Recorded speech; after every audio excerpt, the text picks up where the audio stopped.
É uma alegria a gente poder juntos estar nesta manhã, mais uma vez estudando a palavra do Senhor, abordando sobre o tema de família. E é um assunto muito empolgante, maravilhoso e também desafiador, né, para todos nós, porque nós queremos sempre ver o melhor de Deus no meio da nossa família. Quantos irmãos tiveram a oportunidade de ouvir e ver, assistir a mensagem do pastor Luciano Subirá sobre o que foi ministrado na semana passada na escola dominical? Hoje nós vamos dar continuidade aqui sobre pôr a casa em ordem, porque é importante a gente saber, quando a palavra de Deus lá está se referindo a pôr a casa em ordem, refere-se à nossa família.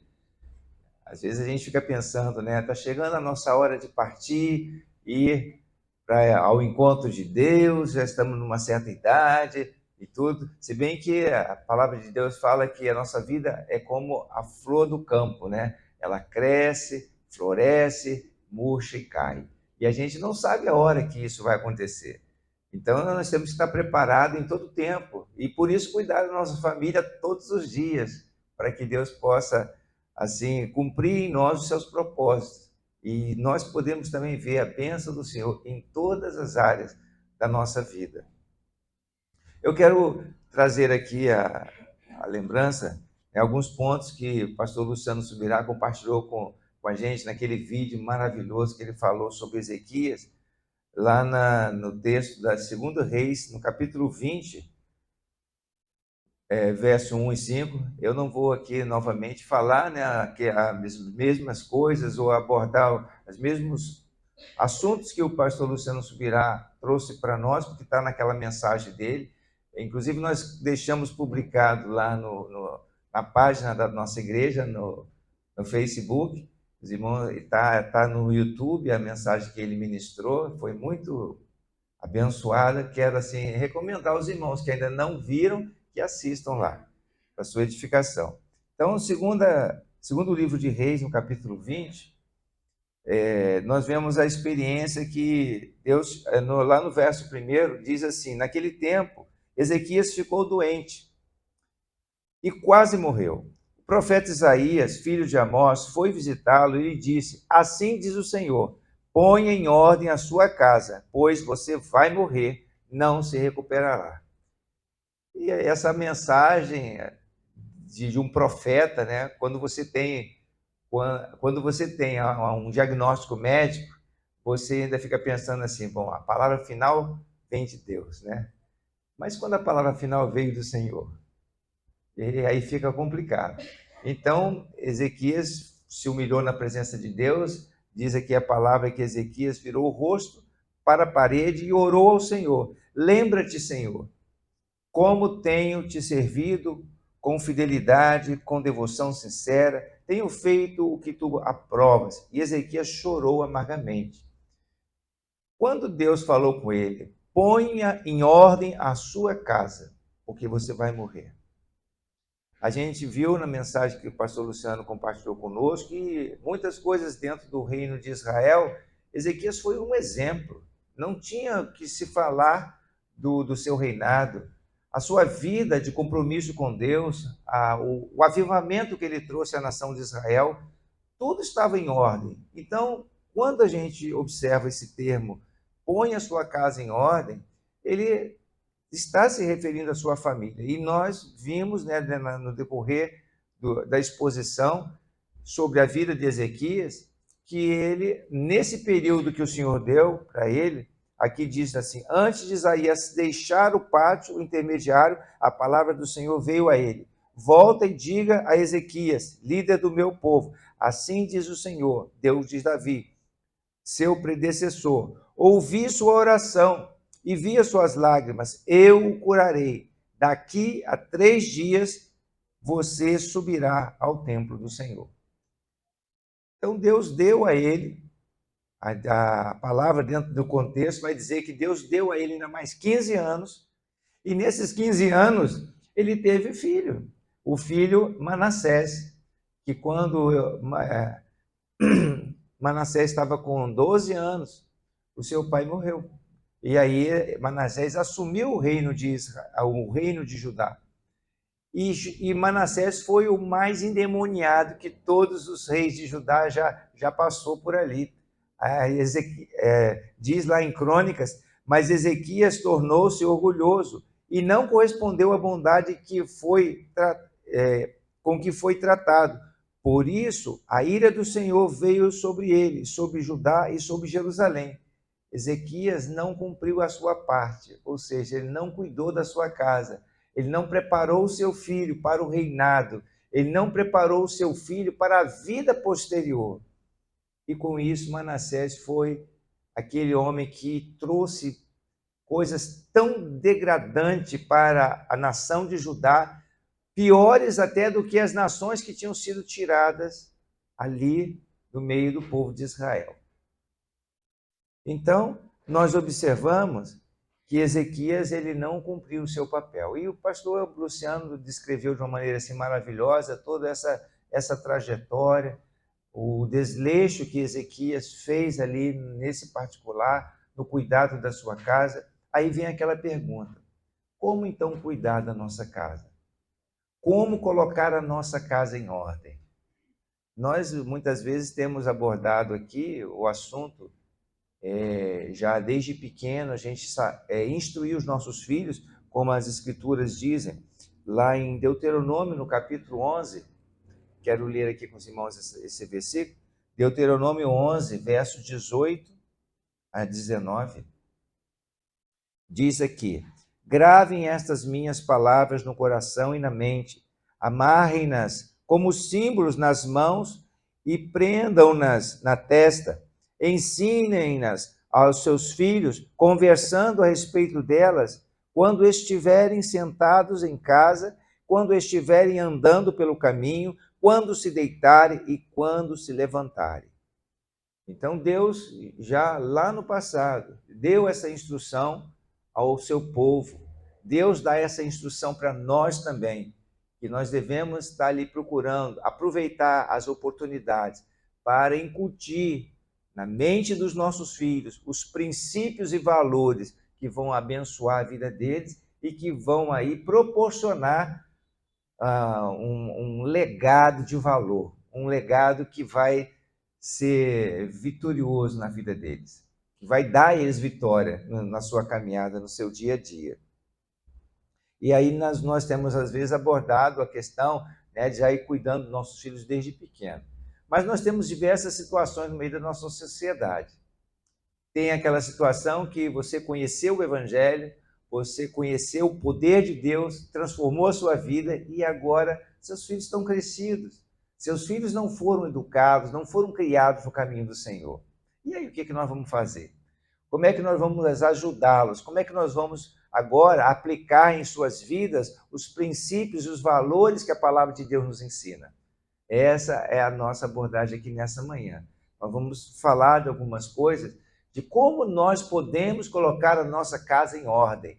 O que nós podemos fazer para poder proporcionar um legado, algo de valor na vida dos nossos descendentes, da nossa família. A primeira coisa, amados, que eu quero assim considerar com os irmãos nessa hora, que nada nós podemos fazer se nós não tivermos a ajuda do nosso Deus. Absolutamente coisa alguma. A gente pode fazer se não tiver a ajuda do Senhor. A gente pode aqui conhecer valores, princípios, olhar exemplos na palavra, como a gente tem visto, né? Quão importante é nós colocarmos a nossa casa em ordem. Deixar preparado para que as futuras gerações sejam abençoadas a parte do Senhor. Então, eu quero ler com vocês aqui Tiago, capítulo 1, verso 5. Nós precisamos orar, nós devemos orar, pedir a ajuda do Senhor. O apóstolo escreveu: se algum de vocês tem falta de sabedoria, peça a Deus, que a todos dá livremente, de boa vontade, e lhe será concedida. Então nós precisamos buscar a sabedoria de Deus. Devemos buscar a ajuda do Senhor. Às vezes nós não sabemos nem como orar diante de determinada situação. A Bíblia fala que o Espírito Santo nos ajuda em nossas fraquezas. Ele nos ajuda a orar, inclusive com gemidos inexprimíveis, porque o Espírito Santo conhece nossas limitações e sabe exatamente, segundo a vontade de Deus, aquilo que vai abençoar a nossa casa.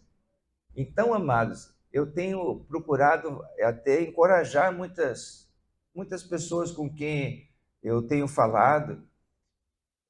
Às vezes a gente vê situações na nossa casa, às vezes na situação na família das pessoas, e as pessoas às vezes ficam esperando outras pessoas para que esteja orando, buscando a Deus. Eu tenho recebido muitos pedidos, eu, irmã Miriam, a igreja, pedidos de orações sobre situações familiares.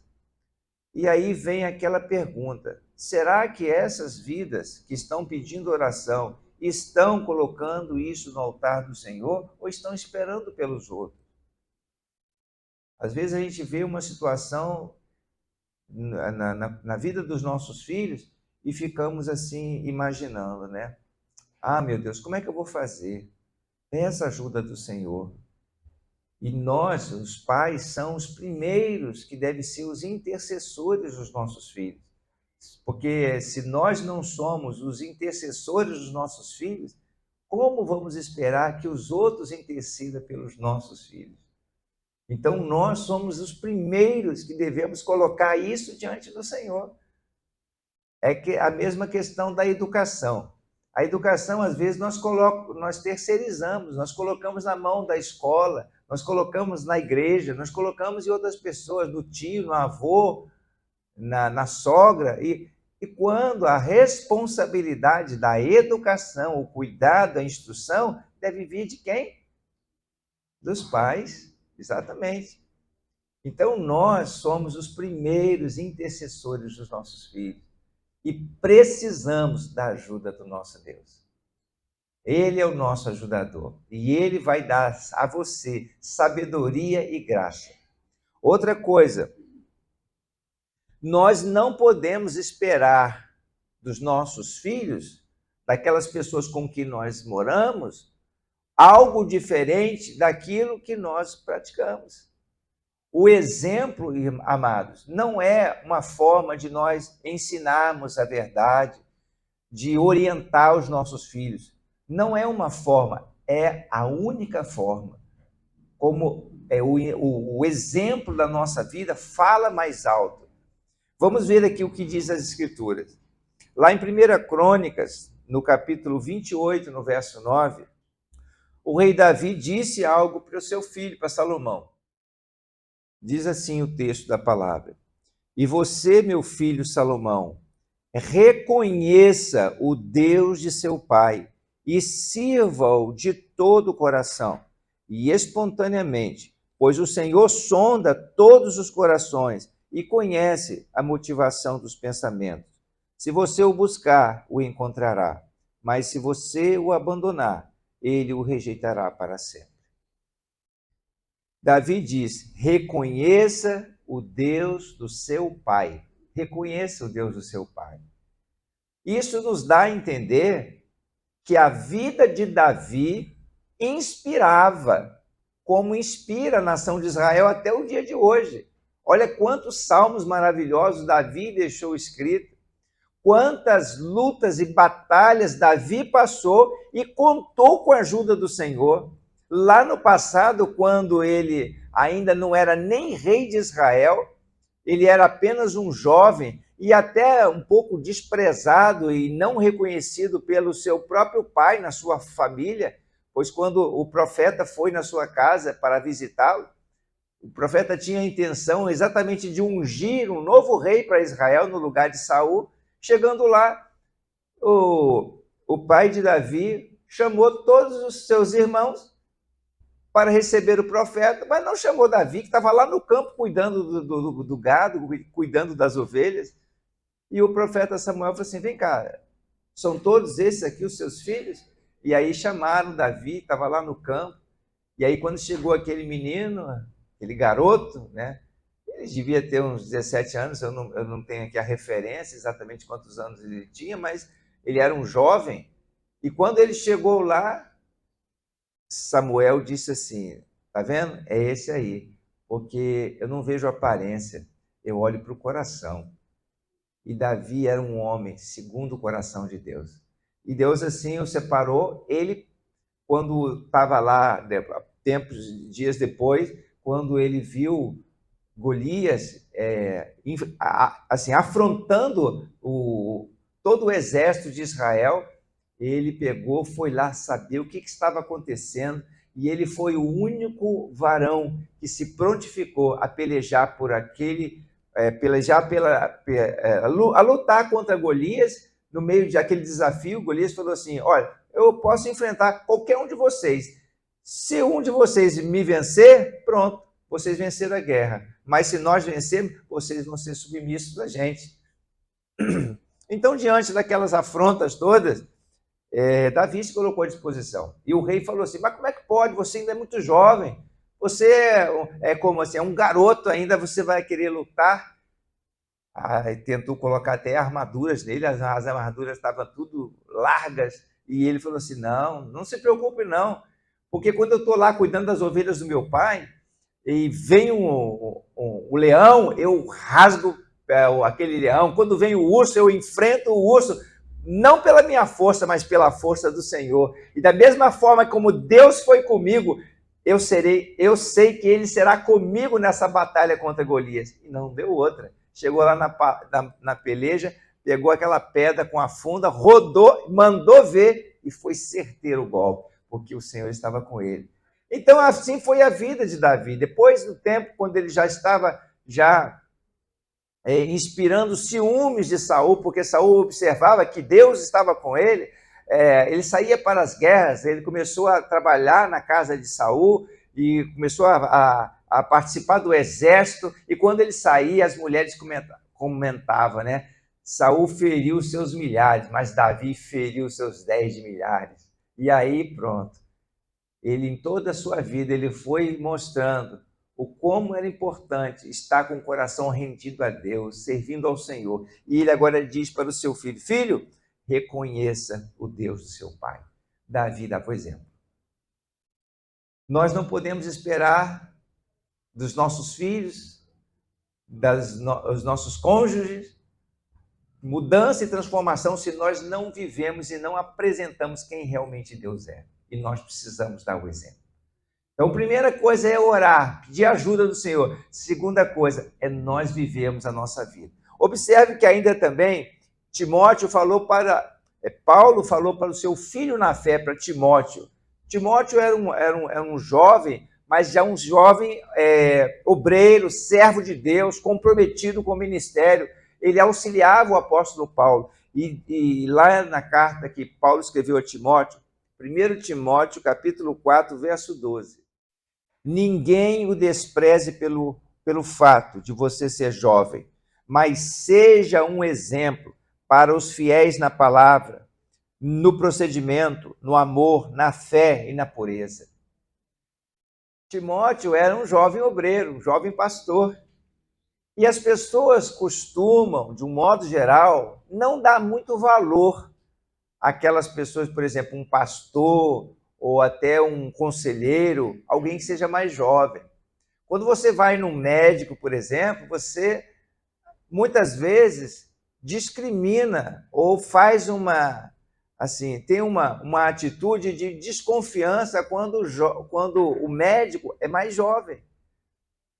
Normalmente, você pensa assim: aquele médico mais idoso ou vamos dizer assim, mais experiente, ele vai ter condições melhores de me atender. E nem sempre é assim. Aqui, quando Timóteo estava lá no exercício do seu ministério, Paulo falou assim: que ninguém te despreze pelo fato de você ser jovem. Faça uma coisa, seja o exemplo. Sabe por quê, amados? A nossa atitude, pregar com o nosso viver, tem todo o poder e autoridade. Por que Jesus era reconhecido pela sua autoridade no meio daqueles líderes que havia ali em Israel naquele tempo? Jesus ensinava como quem tem autoridade. E aonde estava a autoridade de Jesus? O que vocês acham? Só pelo fato de que ele era o Filho de Deus? Hã? Porque ele estava vivendo aquilo que ele estava pregando. Quando ele falava sobre amor, ele amava realmente as pessoas. Você imagina a multidão de pessoas que estava seguindo ele num lugar deserto, não tinha nem o que comer. Jesus se importou com eles e falou assim com os seus discípulos: dá vocês alguma coisa para eles comerem. Jesus não ficou ouvindo o conselho dos seus próprios discípulos que disseram assim: Senhor, é melhor o Senhor despedir essa multidão, porque está ficando tarde e o lugar aqui não tem nem comida para dar para eles. Jesus falou assim: não, dá a vocês alguma coisa para eles comerem. Mas como é que nós vamos fazer? Nós não temos nada aqui, a não ser esses pãezinhos que tem aqui. Pega esses pães aí, então vamos resolver o problema. E Jesus orou, deu graças a Deus e deu a alimentação a toda aquela multidão. Chegou a mulher lá que foi pega em flagrante adultério. E eles estavam para crucificar, não, apedrejar aquela mulher, porque esse era o costume. Pois Jesus demonstrou o seu amor com aquela pessoa, quando as autoridades estavam querendo condená-la. E o Senhor veio não para condenar o mundo, mas para salvar. Jesus ali, instigado, para que ele também exercesse o seu juízo para apedrejar aquela mulher, ele ficou calado, ele escrevia na areia. E quando as pessoas o indagaram, perguntaram para ele: e aí, o que você me diz disso? Jesus falou assim: quem não tiver cometido pecado, que seja o primeiro a atirar a pedra. Aí as pessoas começaram a meditar sobre aquilo e cada uma foi se retirando e voltou para casa. E só ficou a mulher. E Jesus chegou para ela e disse: aonde estão os seus acusadores? Ela falou assim: foram-se todos. Vai e não peques mais. Jesus exerceu ali o quê? A sua misericórdia. E tudo que Jesus ensinava, ele fazia, ele praticava aquilo que ele estava fazendo. Então, isso trouxe transformação na vida das pessoas. E quando ele falava, falava com autoridade. Lá também, na primeira carta de Pedro, agora sobre a questão dos cônjuges, com nossos familiares dentro de casa, veja que Pedro escreveu lá, 1 Pedro, capítulo 3, verso 1 e 2. Diz assim: do mesmo modo, mulheres, sujeitem-se aos seus maridos, a fim de que, se algum deles não obedecem à palavra, sejam ganhos sem palavras, pelo procedimento de sua mulher, observando a conduta honesta e respeitosa de vocês. Mais uma vez, o exemplo fala mais alto. O exemplo que a gente dá dentro de casa vai instruir os nossos filhos, vai abençoar os nossos cônjuges, vai transformar a nossa família. Então, se a gente precisa de mudança dentro da nossa casa, se nós precisamos pôr o nosso lar em ordem, nós devemos viver aquilo que nós estamos aprendendo da parte do Senhor. Amém? Uma coisa que a gente precisa, quando estamos procurando colocar a nossa casa em ordem, é buscar a paz com todos. E, normalmente, as pessoas, às vezes, tentam impor certas situações e nós não devemos impor aquilo que nós cremos e acreditamos e colocar pela força. Não é por força nem por violência, mas é pelo Espírito de Deus. A palavra de Deus diz lá em Efésios, no capítulo 6, no verso 4, a palavra diz assim: pais, não irritem seus filhos, antes criam-nos segundo a instrução e o conselho do Senhor. Não irritem seus filhos.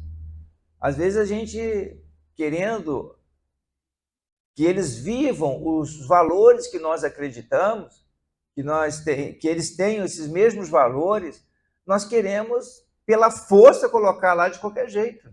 Mas a Bíblia fala que nós devemos não irritá-los, porque isso pode ser algo que vai causar mais resistência a ouvir a instrução que você tem para dar a eles. Diz aqui ainda, lá em Provérbios, no capítulo 15, no verso 1, a resposta calma desvia a fúria, mas a palavra ríspida desperta a ira. Outra versão diz, a palavra dura suscita a ira, mas a palavra branda, a palavra suave, abranda o furor. E nós precisamos ter isso em nosso coração, isso em nossa mente, essa, vamos dizer, essa estratégia dada pela palavra, dada pelo Espírito de Deus, para saber lidar com os diferentes temperamentos dos nossos filhos.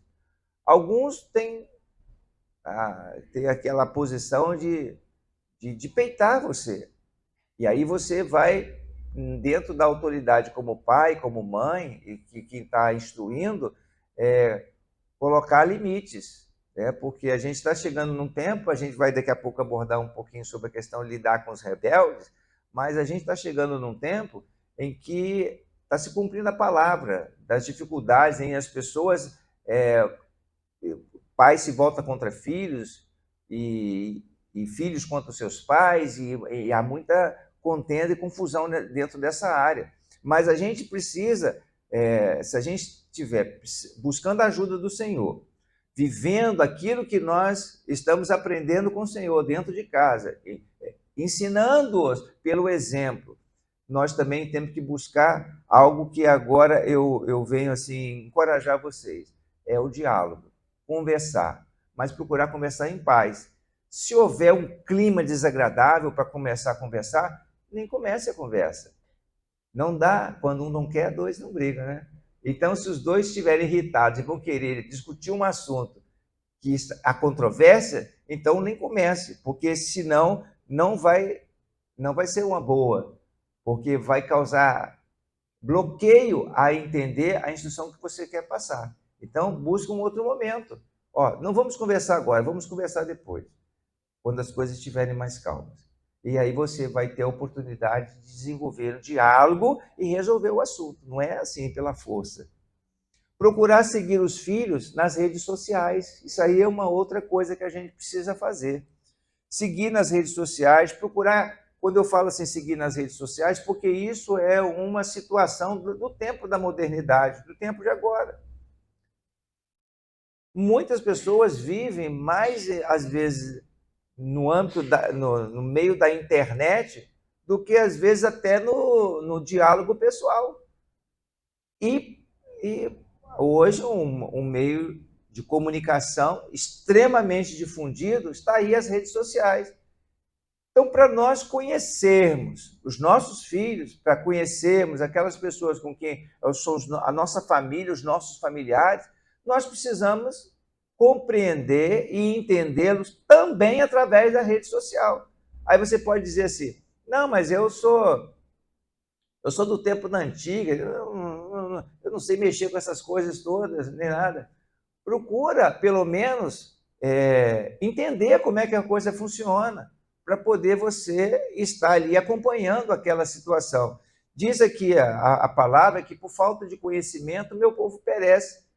Como é que você vai ter condições até de saber a necessidade daquelas pessoas quem você quer ministrar, você quer ajudar, se você não conhece? Eu, infelizmente, vejo muitas coisas que, pela internet, na Instagram, Facebook, e outros agora tem o TikTok e tantas outras. Às vezes eu vejo coisas lá, postagens, até no WhatsApp, no status do WhatsApp. Você sabe que lá no WhatsApp você manda as mensagens, e tem também lá o chamado, o status, que você pode publicar ali, coisa que fica só durante 24 horas. Então, às vezes, eu dou uma olhada ali naqueles status e vejo cada postagem que eu tenho certeza que nem o pai nem a mãe está vendo aquilo ali. Que não sabe, porque se tivesse vindo, ficaria de cabelo em pé. Então, a gente né? Eu uso a rede social, eu uso essas ferramentas que hoje nós temos disponíveis e tudo. Então, quando eu olho certas postagens no Facebook, no Instagram, de coisas lá, a gente observa assim, essa pessoa aqui está colocando esse tipo de coisa e talvez ela não esteja nem sabendo como que isso é ruim. Então, quando são pessoas aqui da igreja, eu tenho a oportunidade de chegar e conversar, eu chamo a pessoa, oriento, esse tipo de coisa aqui, assim, assim, assim, isso não vai ser bom para a sua vida, isso não vai ser bênção para você, e a gente vai orientando.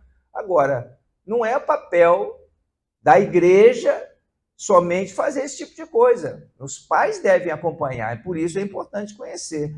A Bíblia fala lá em Oséias, veja aqui, Oséias capítulo 4, verso 6. Vamos ver aqui. Oséias, capítulo 4, verso 6. Meu povo foi destruído por falta de conhecimento. Meu povo foi destruído por falta de conhecimento. E aqui Oséias ele vai dizer aqui algo a respeito até dos sacerdotes. E nós, pais, nós somos sacerdotes da nossa casa. Os sacerdotes, às vezes, a gente tem a ideia só daquele ministro que está lá na igreja, né? Que leva o povo a adorar a Deus, a conhecer os seus caminhos, os seus propósitos. Não, mas nós somos sacerdotes também dentro da nossa casa. Nós cuidamos da vida da nossa família, ajudamos e levamos eles ao conhecimento do Senhor, como diz a palavra lá, instrui a criança, o menino, as pessoas dentro da sua casa no caminho, durante o trajeto da sua vida, no curso da sua vida, e até quando ele ficar mais velho, não vai se desviar dos propósitos, porque ele conhece a palavra, e ele está vivendo aquilo no dia a dia. Então, em Oséias 4, verso 6, diz lá ainda, uma vez que vocês rejeitaram o conhecimento, eu também os rejeito como meus sacerdotes, uma vez que vocês ignoram a lei do meu Deus, e também ignorarei seus filhos. Então, se nós, como pais, não exercemos o papel de sacerdote, não buscamos conhecer como é que está a vida dos nossos filhos, aí nós estamos sendo relaxados. E aí depois queremos que Deus resolva a vida dos nossos filhos. Nós, às vezes, queremos que Deus resolva os problemas que está tendo dentro da nossa casa, porque nós estamos sendo relaxados e não estamos cumprindo o papel que devíamos fazer. E nós precisamos estar ajudando eles, acompanhando e procurando conhecer. Vamos agora falar aqui um pouquinho sobre a questão das controvérsias, né? Controvérsias e influências negativas que os nossos filhos recebem no ambiente da escola, no ambiente da internet, no ambiente onde eles trabalham. E isso é válido tanto para os nossos filhos quanto também nossos cônjuges. Muitas vezes o nosso cônjuge não conhece a palavra, não conhece os princípios que as escrituras nos mostram para ter uma vida abençoada, né, dentro da nossa casa. Então, como é que nós vamos lidar com essas situações? Das controvérsias que surgem por causa do que eles recebem no mundo, nas situações do mundo. Bom, a Bíblia fala, vou ler lá em João 8, algo que é muito conhecido de nós, mas eu quero trazer aqui à luz novamente esse assunto para que a gente possa perceber como é importante nós confrontarmos sempre com a verdade, porque a verdade é que liberta, a verdade é que transforma a vida. João 8, verso 31 e 32.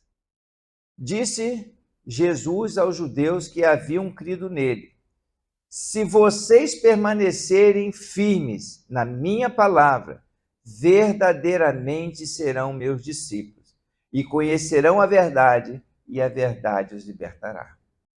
Quando houver controvérsias sobre qualquer assunto, nós temos que buscar a verdade. E vocês devem reparar que essa tem sido a discussão desse tempo, né?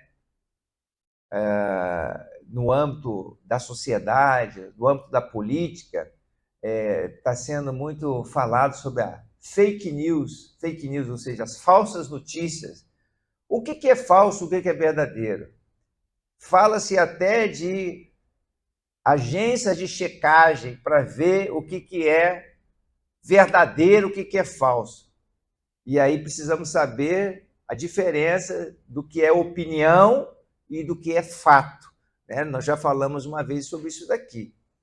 Opinião é aquilo que você acredita, é a manifestação da sua crença, da sua ideologia.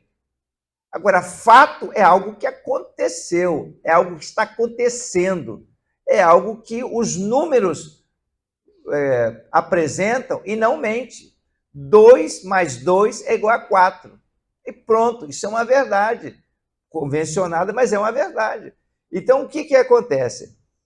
Quando nós conhecemos a verdade, nós somos confrontados com a verdade esclarece. A verdade mostra. Diz lá também, na primeira epístola de João, agora é mais lá no finalzinho da Bíblia, né? A carta de João, na primeira carta de João, no capítulo 1, versos 5 a 7. Esta é a mensagem que dele ouvimos e transmitimos a vocês. Deus é luz, nele não há treva alguma. Se afirmamos que temos comunhão com ele, mas andarmos nas trevas, mentimos e não praticamos a verdade. Se, porém, andarmos na luz, como ele está na luz, temos comunhão uns com os outros, e o sangue de Jesus, seu Filho, nos purifica de todo pecado.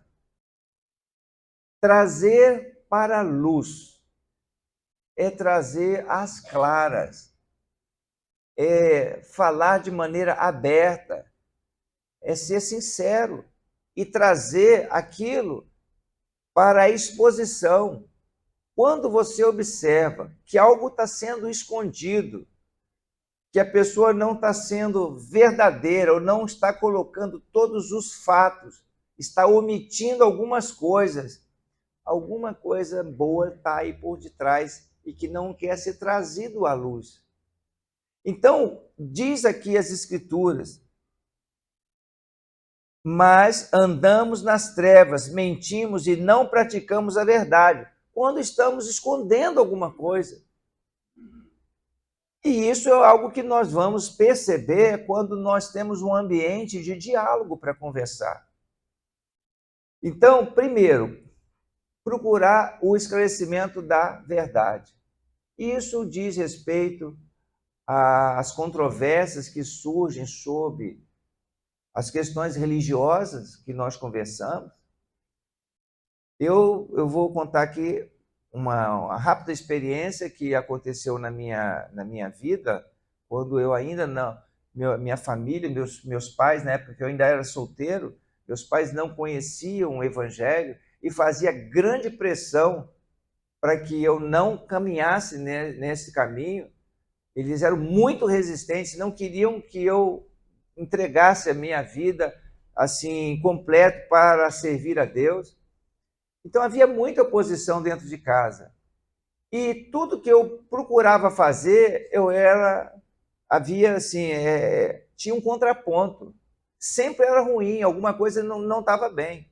Até que uma vez, meus pais chegaram, eles trabalhavam fora, e quando eles chegaram para almoçar, no mesmo dia, num dia em que eles chegaram ao mesmo tempo para almoçar, no mesmo horário, às vezes acontecia um pouco de horário diferente, mas teve um dia que eles estavam juntos lá, no mesmo horário para almoçar, porque trabalhavam em lugares diferentes.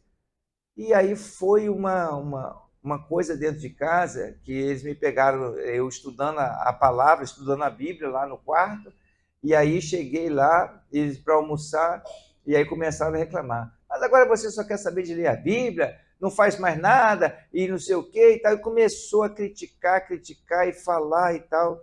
E aí eu fui colocando, na hora Deus me deu graça, Deus me deu sabedoria para conversar com eles. E eu falei assim, mas o que está acontecendo? Isso tudo é só porque eu estou lendo a Bíblia? Você não quer saber mais dos estudos? Toda vez que a gente chega aqui, só vê você lendo a Bíblia e que não sei o quê. Eu falei assim, mas vem cá.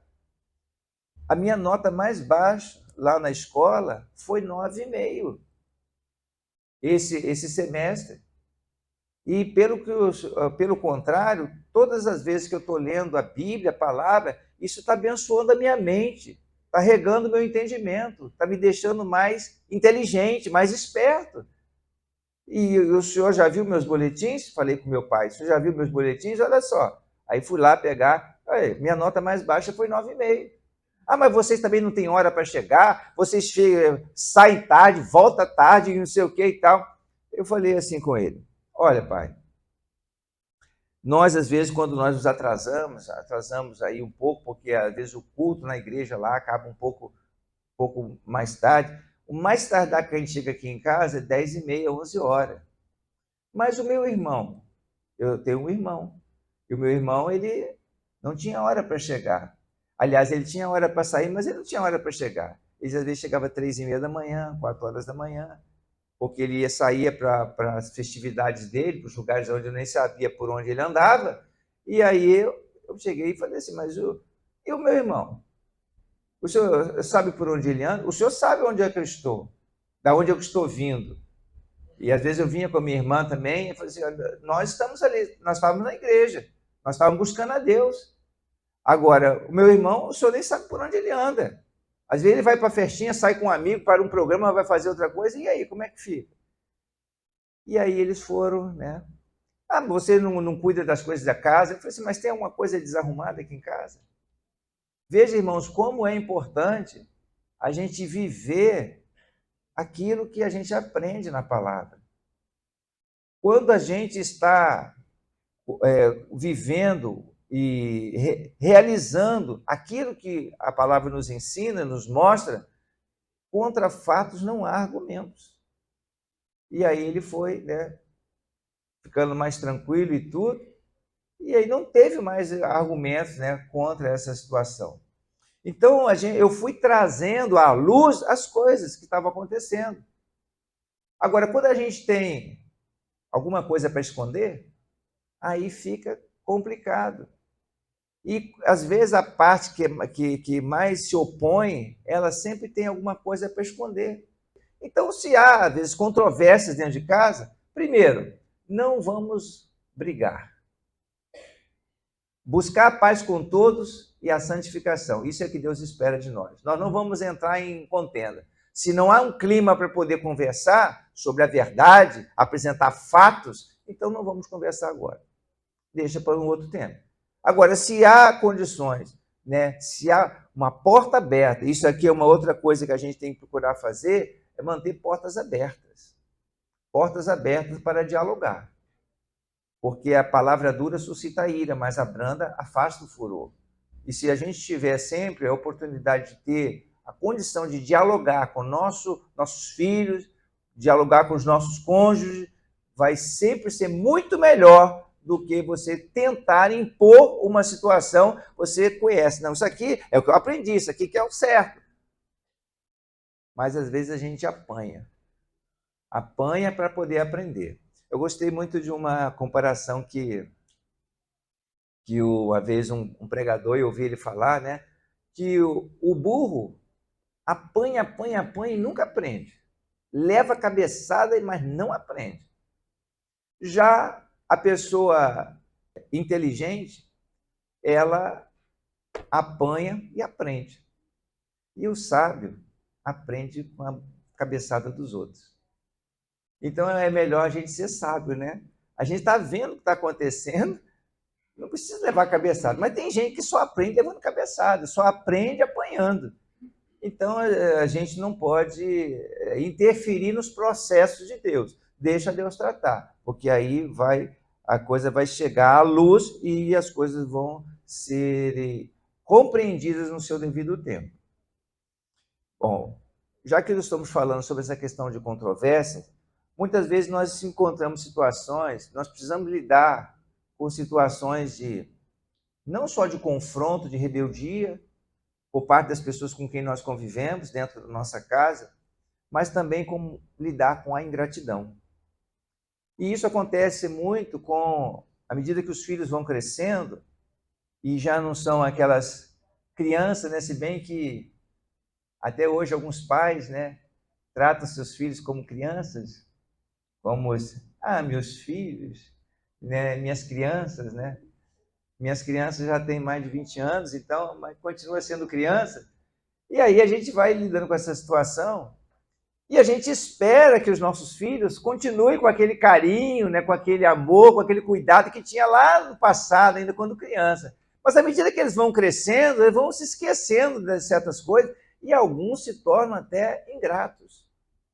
Alguns se tornam com atitudes assim de isso é problema seu, ou não é mais do que o seu dever fazer isso. Então é a situação que muitas vezes nós encontramos dentro de nossas casas.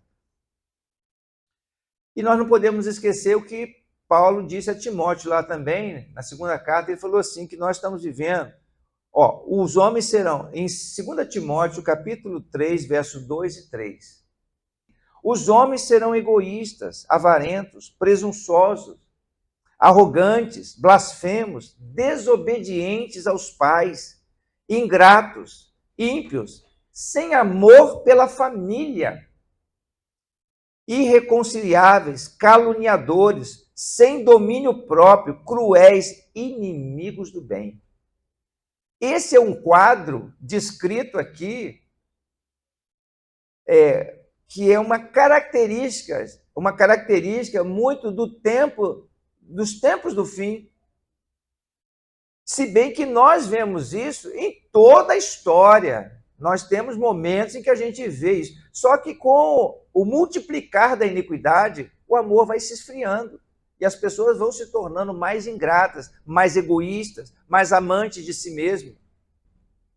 Então, o que nós devemos fazer, né, no meio de uma situação dessa de ingratidão? Aí nós temos que olhar para o nosso Pai. Como eu falei logo lá no princípio, precisamos pedir ajuda do Senhor, porque não é fácil lidar com certas situações. Precisamos da graça do Pai. E aí Deus vai lhe dar graça e sabedoria como lidar com a situação. Mas nós precisamos seguir a um princípio. Aqui diz, vamos ler aqui juntos, Evangelho de Lucas, capítulo 6, verso 35 e 36. Diz assim: amem, porém, os seus inimigos, façam-lhes o bem e emprestem a eles, sem esperar receber nada de volta. Então a recompensa que terão será grande, e vocês serão filhos do Altíssimo, porque ele é bondoso para com os ingratos e maus. Sejam misericordiosos, assim como o Pai de vocês é misericordioso. Algo que nós devemos evitar, irmãos, é romper relações.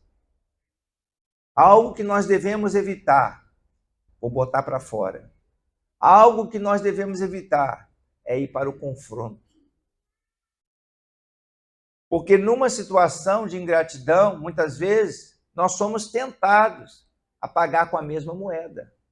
Foi ingrato comigo? Então eu vou mostrar a ele. Eu vou mostrar a ela. E aí parte para a vingança. Lembre-se que a vingança pertence ao Senhor. A vingança pertence ao Senhor. O que você deve fazer? Como eu disse, precisamos pedir a ajuda do Senhor. Ore. Seu filho, sua filha, seu cônjuge é ingrato com você, trata você mal. A palavra de Deus, continue amando. Continue orando, intercedendo por ele. Porque se você não o fizer, não é alguém de fora que vai se importar para fazer. Pode ser sim que até aconteça isso. Alguém de fora vai se levantar e vai estar orando, intercedendo. Como eu já experimentei isso muito na minha vida, na minha família. Mas isso não é muito comum. Você levantar alguém que é movido pelo Espírito de Deus para poder estar em oração, estar jejuando, estar clamando a Deus. Mas Deus é fiel. E o Senhor vai contemplar a sua oração. Não se preocupe, porque Deus julgará a sua causa. Como dissemos, a vingança pertence ao Senhor. Deixa que Deus vai tratar. Outra coisa, às vezes a questão de situações de rebeldia, de controvérsias dentro de casa, ela chega num ponto que tenta lhe roubar a sua autoridade. E aí você tem que exercer aquilo que a palavra de Deus diz, é colocar disciplina. Quando fala assim disciplina, é colocar limites. Por exemplo, seu filho pode não ter os mesmos princípios. Meu irmão, naquela época, agora, graças a Deus, a vida dele é mudada, transformada. Eu creio que Deus está fazendo uma obra maravilhosa no coração dele. Ele se casou, está com uma mulher que está ali, é muito temente a Deus, e eu creio que Deus, no seu devido tempo, vai trazer a ele tudo que ele precisa na vida dele. Mas lá naquela época, a questão é que chegava 3:30 da manhã, 4 horas da manhã, porque também não havia limites. Fazia-se o que ele queria. Muitas vezes nós vemos os nossos filhos não caminhando bem, porque desde pequeno eles fazem o que querem. Não há limites, não há disciplina, não há orientação, não há instrução. Por que fazer ou por que não fazer, mas faz o que quer. E isso fica complicado. A Bíblia fala lá em Provérbios, no capítulo 13, no verso 24. Provérbios 13, 24. Fala o seguinte: exerce a disciplina, pois é um ato de amor. Quem se nega a castigar seu filho não o ama. Quem o ama não hesita em discipliná-lo. Irmãos, a disciplina é um ato de amor. Quando a gente chega para os nossos filhos e dá uma correção, ou estabelece um limite, né, naqueles, por exemplo, que já são mais crescidos, já são maiores, eles são maiores, mas eles se habitam dentro da sua casa. A sua casa precisa ter ordem. Não é fazer aquilo, ou chegar a fazer as coisas na hora que você quer. Não, se está dentro da sua casa, você tem que colocar disciplina, ordem nas coisas que estão sendo realizadas. Diz lá também em Provérbios 29, verso 17: discipline seu filho e esse lhe dará paz, trará grande prazer à sua alma. Trará grande prazer à sua alma. Então, nós não devemos falhar com a disciplina, com a instrução, com a estabelecendo ordem dentro das coisas dentro da sua casa. Por exemplo, seu filho é uma pessoa viciada em drogas. E ele, você percebe que apesar de estar lutando para sair daquela situação, ainda não conseguiu. Você pode estabelecer: olha só, conta comigo, porque eu vou estar orando por você. Agora você tem que fazer a sua parte. Eu não quero que você use droga aqui dentro da nossa casa. Aqui dentro você não vai usar. Agora, se você se esforçar, se você se empenhar, você vai ser liberto disso daí. Porque eu creio num Deus poderoso que ele pode libertar a sua vida dessa situação. Olha o que está acontecendo na vida de tantas pessoas que entraram por esse caminho e não conseguiram sair. Mas você tem aqui um pai que será seu aliado para lutar com você. Eu estou aqui do seu lado. Eu sei que isso é difícil, mas para Deus nada é impossível. E aí você está se colocando lado a lado para pelejar um. Agora, essa pessoa está na droga. E você, infelizmente, irmãos, infelizmente, grande parte das vidas que entraram pelo mundo do vício e das drogas foi porque não teve apoio da própria família. Grande parte, grande parte. Porque tem pai, tem mãe que não compreende aquela situação e expõe o filho ou a pessoa que está vivendo esse problema numa situação de separação, quase que excluído da família, e isso acaba fechando a porta para a ação poderosa de Deus. Porque Deus não faz isso com a gente. Se Deus fizesse isso, nenhum de nós hoje estaríamos aqui, não é verdade? Mas Deus teve misericórdia das nossas vidas. E Jesus está do nosso lado para nos ajudar. E se Ele está do nosso lado, agindo Ele, quem impedirá? Porque Deus é fiel. E uma atitude de boa vontade, né? Como eu tenho falado com os irmãos. A gente deve estar sempre buscando no exemplo do nosso mestre. O exemplo de Deus, o exemplo de Jesus que nos mostra na palavra. Eu quero terminar aqui lendo agora com vocês Isaías capítulo 1, no verso 18. Ter uma atitude de boa vontade, irmãos, abertura para o diálogo, sempre será o melhor caminho. Você dá condições das pessoas perceber que você está ali para auxiliar, para ajudar, para amar, para cuidar, e não para expor e para excluir, se colocar como inimigo. E se porventura seu filho, seu cônjuge, aquela pessoa com quem você vive, se coloca como seu inimigo, ame o seu inimigo, que é isso que a Bíblia nos ensina, amar os nossos inimigos, orar por eles, para que eles sejam curados e eles sejam libertos pelo poder de Deus.